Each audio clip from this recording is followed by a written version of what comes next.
find such a love at our age. Whoever thought we could dance? Welcome to Couples Therapy in 7 Words. I'm your co-host, Judy Alexander, and I'm here with my husband, Dr. Bruce Chalmer. Hello, Judy. Hello, viewers and listeners. Judy, tell folks about our exciting topic for today.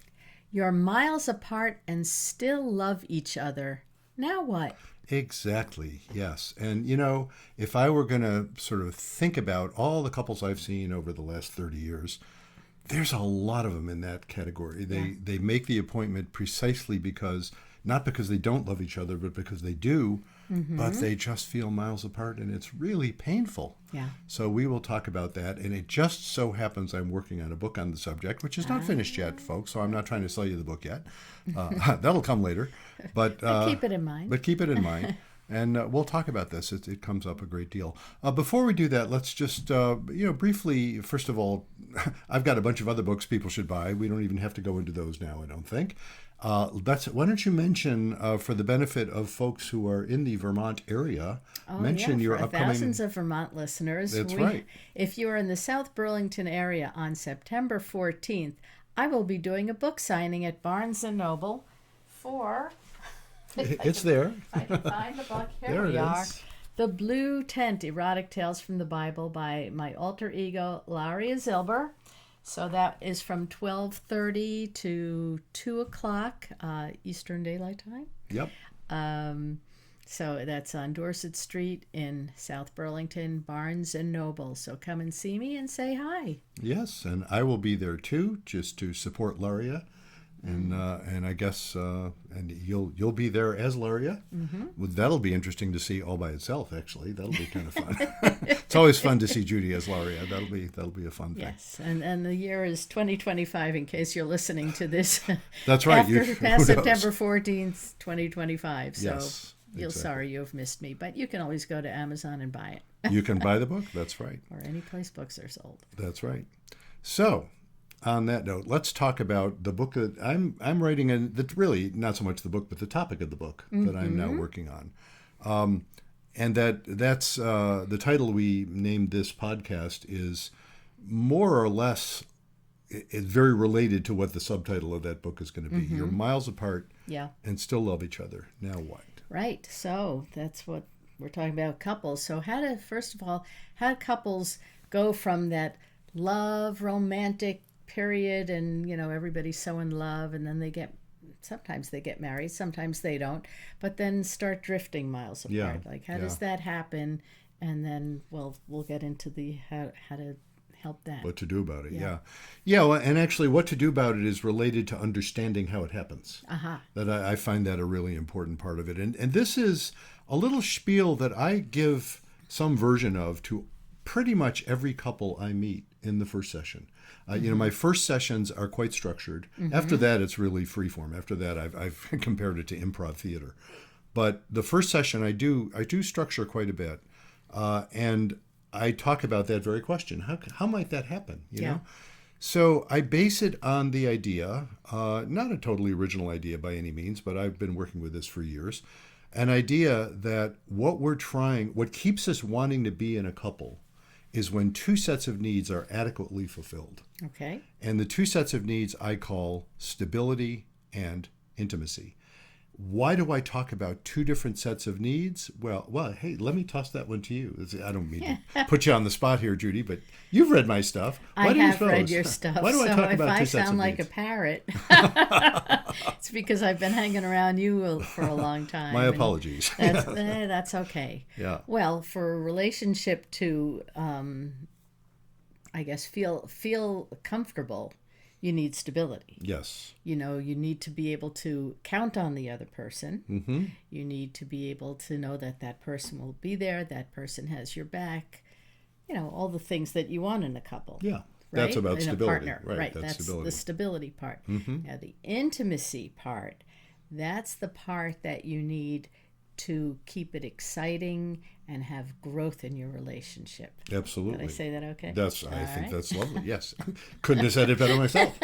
So I mean, you do want things to hum along, but you also want to be able to talk to your partner in a deep, meaningful way without fear of being criticized, being mocked, being told that you're nuts, that your opinion is worthless, that it doesn't matter, just without feeling belittled. Yes, of course.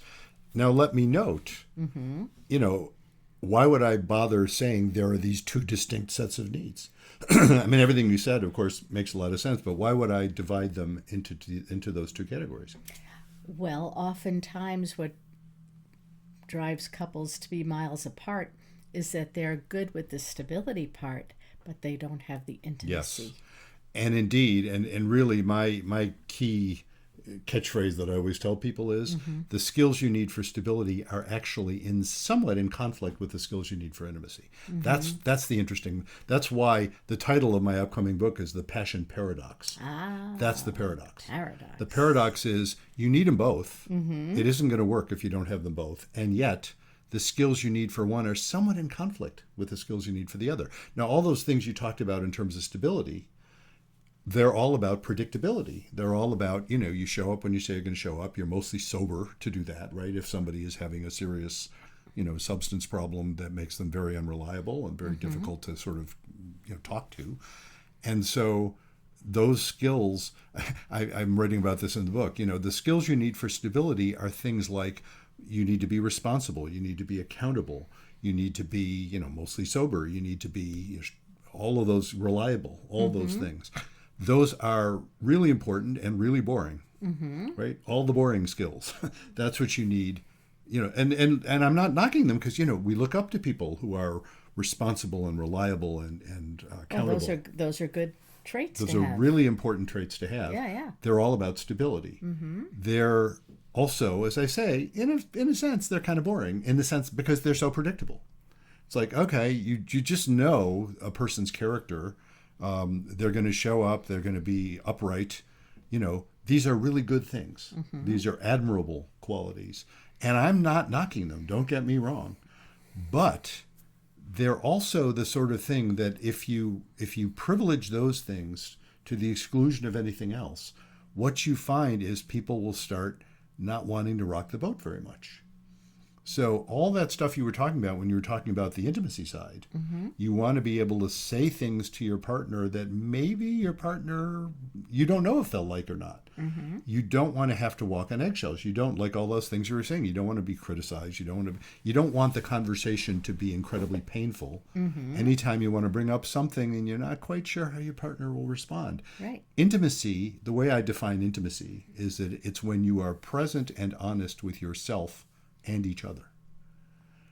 And that's scary, it turns out, because sometimes it's not scary, sometimes it's just lovely. If you're just totally in sync and you're having a lovely time with each other and you're sharing a wonderful experience or maybe having great sex, that would be a great example of a lovely experience that's not about anxiety.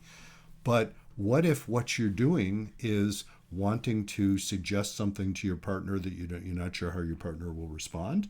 That, especially in the sexual domain, that can be scary. People are thinking, I've been wanting to try something, but I'm worried you're going to think I'm weird for wanting to try it or whatever. Or what about if you simply want to issue a complaint? What if you want to say, hey, would you mind, like wiping down the sink when you get done? Just to, pick a totally random example of something that someone might say to their partner, not knowing how he will respond. And he responded just fine, didn't he? Just fine. See, I'm still claiming credit for that. But that's the point, to be able to issue even something as simple as a complaint.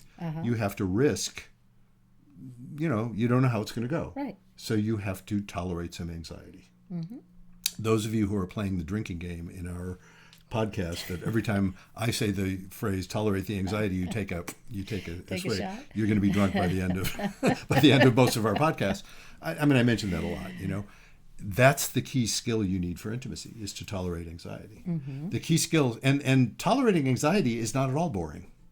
In fact, it's somewhat terrifying, by definition, right? It's like, right. Oh, you mean I'm going to have to be scared and proceed anyway? What does that require? That's called courage. The skill, what you need for that is to tolerate that anxiety. That's the skill you need. Now, what is it that lets you do that? Well, before I even get into what is it that lets you do that, Okay. let me back up a little bit. So I said I'm working on this new book, right?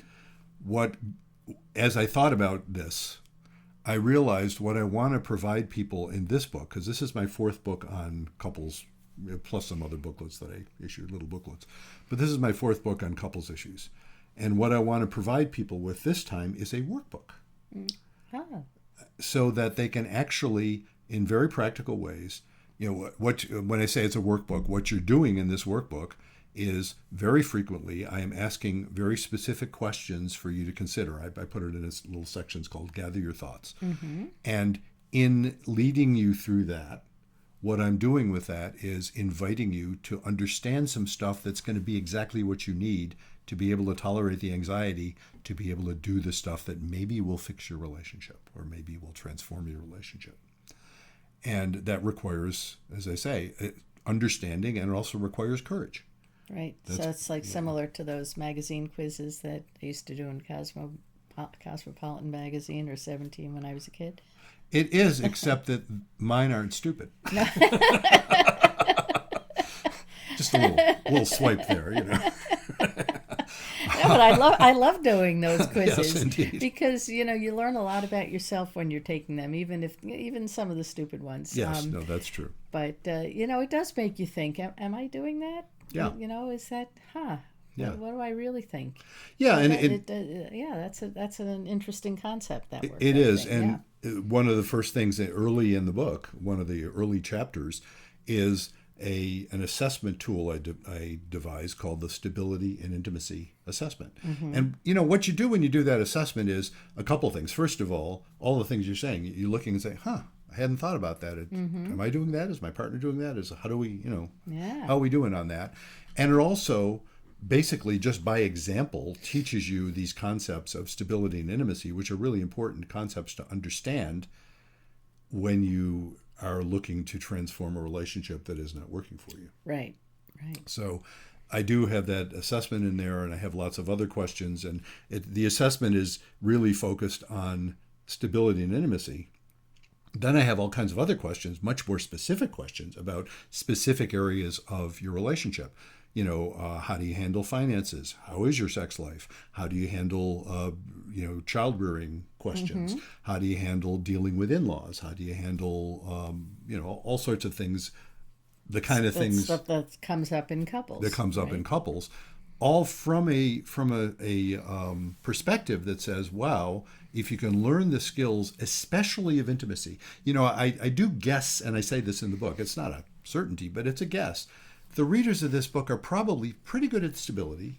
Most of the folks who consult me are, again, not uniformly, but pretty good at stability. Mm-hmm. Their problem is intimacy. Mm. Because what happens over time, and I call this the death spiral for passion, what happens over time is, as stability becomes more and more important, a couple meets and they love each other and they get together and then they live together, maybe they get married, maybe they have kids. Each of those steps ups the ante on stability. Mm-hmm. It's like, wow, I have this person who loves me, whom I love. I don't want to lose that person. So you don't want to risk destabilizing. Right. You don't want to complain too much. You don't want to do these things that will cause maybe that other person to have some doubts about you. It's what if your partner, everything that he does bothers you? Exactly. Yes. What if my partner finds out I'm human and fallible? Yeah, exactly. I've been trying to hide that from you for these 21 years we've been married, but fortunately I was not able to hide it adequately. So there we are. But that's it. You don't, you always want to lead early on in a relationship. People are leading, they're not only leading with their most attractive selves, mm-hmm. they're also failing to see anything in the other person, especially when you fall in love initially. You idealize the other person. That's a normal thing that people do. Right. So as that changes and you actually get to know the person, you are, literally disillusioned. I don't mean that in the pejorative sense, mm-hmm. but your illusions are replaced by actual experience. Mm. And that can be somewhat jarring when you say, oh, I thought you were perfect, and now I'm discovering, oh, you're actually human. You're annoying some. You aren't, of course, but I am. Where, people are annoying. Mm-hmm. And that's another thing. Especially if you're living with them 24/7. Well, of course, yeah. And we've done several podcasts on that, mm-hmm. that concept that, the chief skill for intimacy, really, the chief skill for relationships is to be able to be just moderately annoyed without losing your shit. That's what that's about. So that concept, when you realize you have to be able to tolerate that anxiety, deal with the annoyances without freaking out, those are the skills that let intimacy continue to be possible because you're willing to take those risks. And being willing to take those risks means your relationship keeps being renewed. So that's the opposite of boring. That's exciting. That's when relationships are exciting. It's funny, and whenever I think this, and I know I've said this to you, and this will be sorry for the Jewish nerding out at this moment, but I'm thinking of the phrase in the morning blessings, "Hamachadesh b'tuvo b'chol yom tamid ma'asev reshit." You renew continually in your goodness. It's talking to God. God renews in God's goodness continually the work of creation. That's what it feels like when intimacy is flowing. It feels alive. It feels like you're creating a new world constantly. That's a good way to put it. Yeah, and that's when when the intimacy is able to flow. Well, that requires that you not be afraid to say things to each other or to think things or to wonder things and to reveal things. All of that is all about intimacy. So this book that I'm writing is designed to lead people through a bunch of exercises, really, they're all questions, really, that will help you take concrete actions to transform your relationship if you're in this situation where you're miles apart and still love each other. I have to say, to do a book like this, to engage with it, takes courage. Because the reason people are in this situation, a lot of ways of saying it. Well, let me ask you, why do you suppose people end up in this situation? I mean, I just gave my whole spiel about stability, about, tolerating anxiety. End up in the situation where they're miles apart? And still love each other.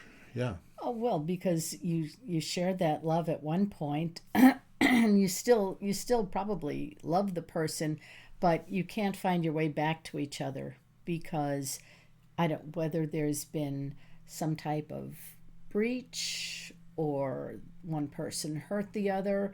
I don't know if maybe there's an affair or somebody betrayed you in some way. They went out and spent all the money in the bank account and didn't tell you. The big betrayals, of course, right, often lead people to this situation. And that's true, that was my previous book. Okay, yeah. But even the little things where you stop telling each other things because it's become too painful to talk. Yeah. Because you do want to keep that stability and to tell each other things that might risk that stability is very scary. Yeah. You're afraid you're going to lose the person. Oh, what if he finds out that I'm a secret drinker? Or what if he finds out that I've been going out with a guy from work? It's not a sexual relationship, but I can talk to him in ways I can't talk to my husband. That type of thing. Or even that. What if I want to talk to him about how I'm feeling about something and I just can't seem to get through to him? He just seems to be distracted, or he doesn't seem to know how to understand. Right. Those are often what I'll hear hearing from but people. Not listening. That type of thing that you hear people say all the time. It's like, yeah, but nothing ever changes. And so when nothing ever changes and you keep telling each other things that you want to change and it doesn't change, you just stop bringing it up. Yeah. You stop showing up, you stop bringing it up, and you're just basically coexisting. That's what people will say, is they feel like roommates. Right. Or, sometimes I've heard this from several folks fairly recently, where one person will say, I'll bring stuff up, and it almost always gendered. It's a woman saying this about her husband. This is how it tends to be gendered.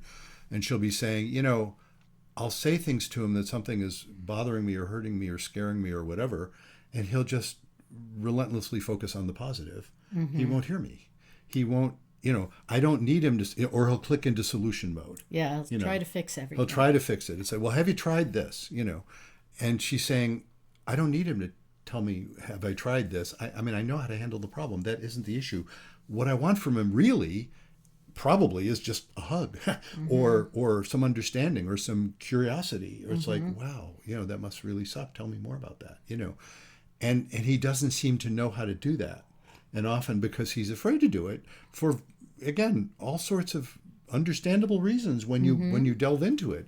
Maybe he grew up in an environment where that was a dangerous thing to do. You don't go there. Yeah. If you go there, he saw his parents go there and they split up, or he saw, horrible fights happen, or who knows what he saw, or he just isn't really well wired to listen to that kind of thing and needs to learn some skills. So all of those are possibilities. But yeah, that's how it happens. And as I say, this particular book, it's really aimed at people. Yeah, there may well be big betrayals, but it's also not necessarily big betrayals. It's more like little failures of connection that add up over time. And that's another one of my favorite metaphors, which again, I certainly didn't invent, the metaphor of the emotional bank account. Uh-huh. When there's a nice balance in the emotional bank account, there's plenty of room for annoyance. Annoyances are just sort of silly. They don't amount to much because there's all this goodwill there that takes care of it. You've got plenty of goodwill to make a little withdrawal. Mm-hmm. When that is used up, when you're overdrawn in the emotional bank account, and the reason I love that metaphor is it's not merely that you haven't got enough, that you can't just ignore the annoyance. It's too much. You can't pay for it, so to speak. It's worse, just like an actual checking account. What happens with an actual checking account when you overdraw? Not only does the check bounce, but what else happens? You have to pay a fee? Yes, you get hit with a big overdraft fee. It is I love that analogy because in a relationship, when the emotional bank account is overdrawn, anything that comes up, it's not only that there's no room for it, it's that it's more evidence of how bad things are, and just it's keeps piling it on. just keeps piling on the overdraft. Yes, the fees keep accumulating, Yeah. and that's that brings people to the brink of divorce. You're bankrupt. Yeah. And that's like your relationship is bankrupt. Yeah, exactly. So the work, and it's really, it's painful work, but it's also, I find it incredibly fulfilling work. The work is about, people will understand that concept. That, my various metaphors, I use them because people find them, they're evocative, So that emotional bank account metaphor, that's really interesting. How are we supposed to make deposits in that? How are we supposed to do it? And how are we supposed to do it? And I will often say, yeah, it's difficult, isn't it? Because you sort of have to already not be overdrawn. Do you know what I mean? If you're starting out overdrawn, the way to make more deposits is to not be overdrawn anymore. But that's kind of a circular problem, Well, how do you do that? Yeah, how do you not get overdrawn? Yeah, and that's where I will have to say, in a sense, it's a leap of faith. And what going through the kind of thing that I'm doing in this book and the sort of stuff I do with couples all the time in sessions, what it does is and now I'm going to nerd out again. It serves as a discontinuity. That's like a mathematical term. Uh-huh. You know what I mean by discontinuity? No. It's like, it's a leap. It's like all of a sudden, everything's going to hell.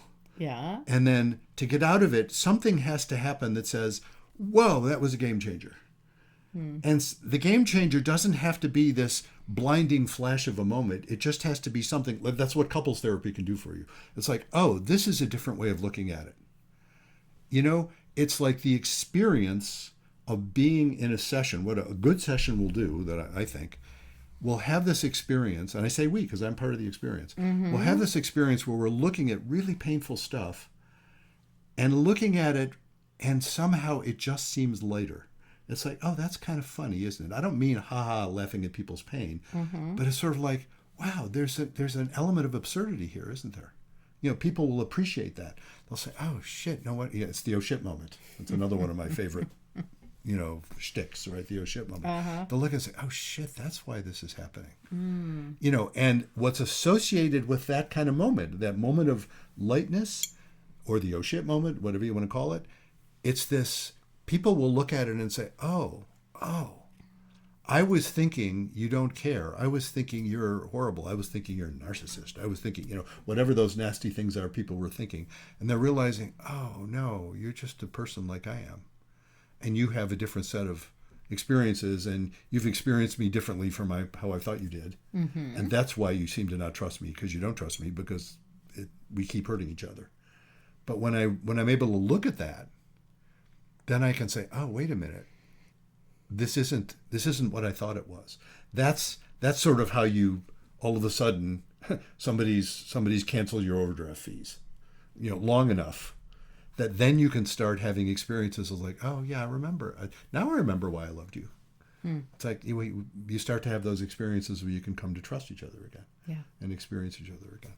So it's that kind of discontinuity that, as I say, a good therapy session can give you, and I'm hoping this book will give you that sense of, oh, this is just a whole different way of viewing myself, viewing my partner, viewing our relationship. Maybe we're not crazy. Maybe we're not evil. Maybe we're not stupid. In fact, I start with the assumption that neither you nor your partner are any of the above. You're not crazy. You're not evil. You're not stupid. Just start with that assumption. And, people will come into therapy sometimes and they are questioning those assumptions, especially about their partner. Yeah. Occasionally they'll wonder about themselves, but usually they'll think. Usually the partner. Yeah, Yes. it's like I'm worried, and I don't mean to make it sound too light. They're worried their partner is evil in the sense of, oh, they're a narcissist. They don't care anything about me. It's all just a show. Maybe that's true, but it's a terrible assumption to start with. Yeah. Because it's not nearly as true as the internet would have you believe.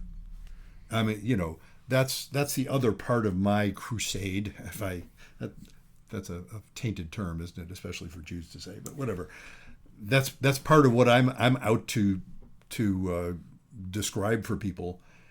When people get into these ideological, it's like, oh, you're dealing with a narcissist, and that tells you everything you need to know, and here's how to stop a narcissist, and here's what narcissists are all about.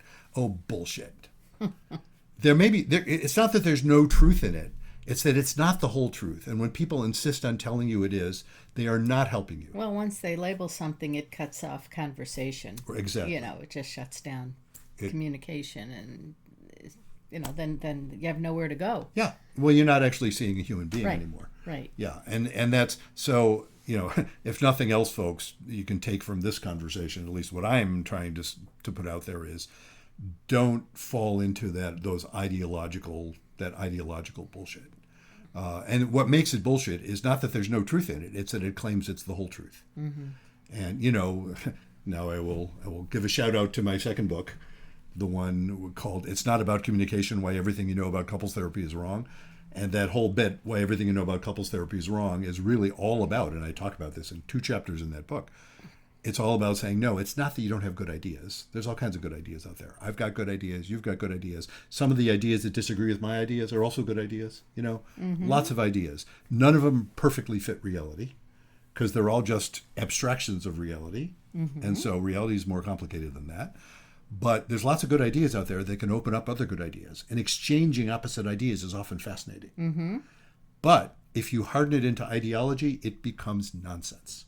It becomes worse than nonsense. It becomes, as I say, a caricature of the good ideas. It becomes harmful. Yeah. You go to a therapist and they will absolutely tell you what your problem is. Bullshit. You go to a therapist and you can open up ideas. Now you're working. And and I say that respectfully about therapists whose ideas are very different from mine, who can do very, very good work if they're not ideological. And if they're ideological, like I'm as prone to this as anybody else. If it's ideological, if you're experiencing you're just being fit into a particular box, it's not going to do you any good. It's probably going to do harm rather than good. Yeah. Well, so there's my little soapbox about all of those so things. now we can bring those couples who are miles apart a little bit closer together. I hope one of the effects of this book. Well, let me address that. So what do I hope for you folks out there when you get my book, which is not available yet, so you can't get it yet. No, but in the meantime, or when you go to therapy with me or someone else, Right. what do I hope for people? What I hope is you will experience healing. Well, healing, my bias is that healing looks like you stay together. You feel good about each other. You are grateful for the struggle you experience because you learn so much from it. That's what healing feels like. I haven't even mentioned the word faith yet, but I'll just throw it in. That's an experience that is all about faith. It's like, oh, this whole business is livable. Or maybe what you end up concluding is, oh, bummer. I so respect and even love this person I'm with, but we shouldn't try to make we shouldn't try to stay together. There's all kinds of really good, important, painful reasons why it isn't going to work. We'll be better off if we split up. Okay, I recognize that as a possibility as well. Painful, but that's healing too. What I don't want for people, of course, is that they end up just feeling broken, which so often happens with relationships. That, my advice to people in turn, I have a whole chapter in this book about, how do you know if you should call it quits? My advice there is, if it isn't an obvious deal breaker, like logically there's no solution, like one person absolutely wants to have kids and the other absolutely doesn't, it's just not going to work. Sorry, even though no matter how much you love each other, somebody's going to be incredibly resentful. Unless you change your mind. You can change your mind, that's fine. But you can't force that one. Yeah. Those are deal breakers. But if it's not a deal breaker, it's growing pains, and you may end up breaking up. But don't break up too soon, because you need to learn what you need to learn. And you might learn that you don't need to break up. You might learn that actually you'll be grateful for what you learned by going through the struggle. That can happen with betrayals. That can happen with affairs. Somebody can have an affair and the couple can survive that, not always, but sometimes, grateful for what they went through. Yeah. So don't break up too soon. But whether or not you break up, what I want for people who are working with me or reading the book or working with anybody is healing, is that sense of healing. That is what faith is all about. And check out some of our other podcasts. We've talked about faith before.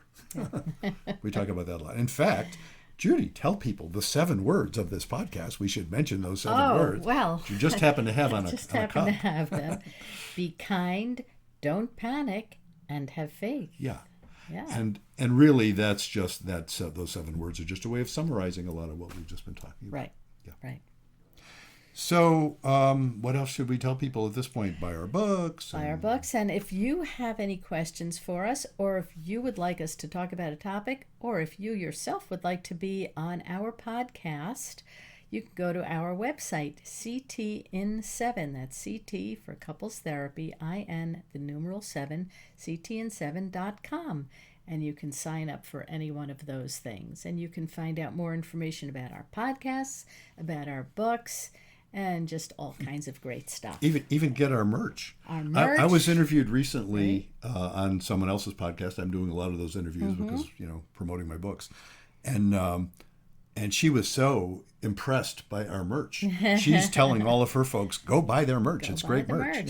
We've got tote bags, we've got T-shirts, T-shirts, mugs. and we've got the 2 sizes of coffee mug, and it's really great. So and also they can sign up for your newsletter. They can, exactly. My which is now on Substack, so you can sign up for my Substack, which comes out sort of irregularly, but once or twice a month typically is what I've been doing.